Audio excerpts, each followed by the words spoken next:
Baik pemirsa, kembali lagi di Mutiara Iman UB TV. Jadi Bapak menyambung dari segmen sebelumnya, lalu apa perbedaan hukumnya dari zakat, infak dan juga sodakoh, baik dalam konteks kebiasaan dan juga syar'i? Silahkan. Ya baik, langsung saya jawab saja ya, bahwa di dalam kebiasaan yang berdasar atas Islamic jurisprudence gitu ya, berdasarkan atas doktrin atau pendapat ulama yang tersebar dalam kitab-kitab fikih gitu ya. Jadi kalau berbicara tentang hukum zakat itu pasti adalah fardu ain dan itu wajib. Tapi bagi mereka yang sudah memiliki harta benda, dia sudah mencapai satu nisab, mencapai haul dan lain sebagainya seperti yang saya sebutkan tadi. Nah, tapi kemudian kalau kita berbicara tentang hukum infak, ini ada dua pendapat. Yang pertama, infak itu ada yang berhukum fardu kifayah, ada yang berhukum sunnah, dan ada yang berhukum fardu ain. Jadi infak yang berhukum fardu ain itu adalah seperti yang termaktub di dalam surat Al-Maidah ayat ke-261, di mana ketika Nabi ditanya, yas'alunaka madza yunfikun, wahai ketika kamu ditanya Muhammad apa yang perlu diinfakkan, maka kata Nabi, infaktum bi khairin, maka infakkanlah atau nafkanlah sebagian hartamu itu kepada orang-orang secara baik gitu ya. Kepada siapa?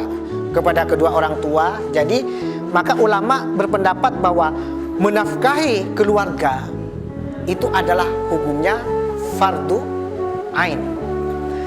Kemudian ada yang hukum infak ini adalah fardu kifayah. Artinya misalnya ketika kita menginfakkan kepada anak yatim, kemudian pembangunan masjid dan lain sebagainya.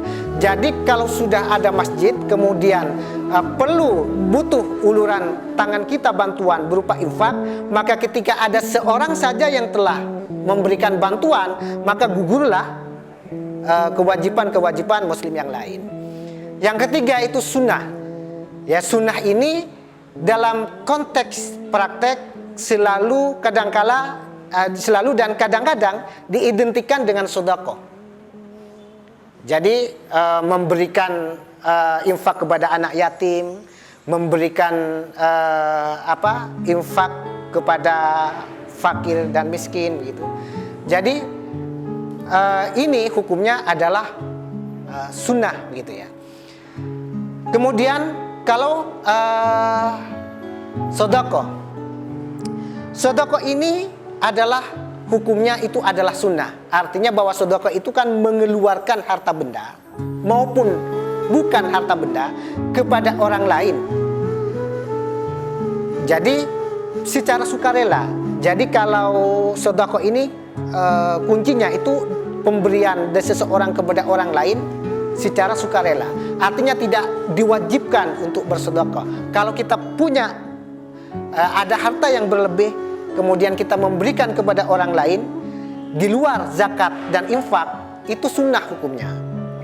Walaupun kemudian tentu di dalam konteks masyarakat gitu, kadang-kala memang sulit membedakan antara mana sedekah, seperti yang saya katakan di segmen pertama itu, mana itu infak. Karena kedua-duanya bukan merupakan suatu hal yang diwajibkan dan tidak ada batas waktu maupun batas minimal harta benda yang disebut dengan nisab itu tadi. Inilah hukum-hukum yang dalam hukum zakat, hukum infak, hukum sedekah yang dalam praktek keseharian kita sudah memahami. Namun ada perbedaan pendapat di soal infak.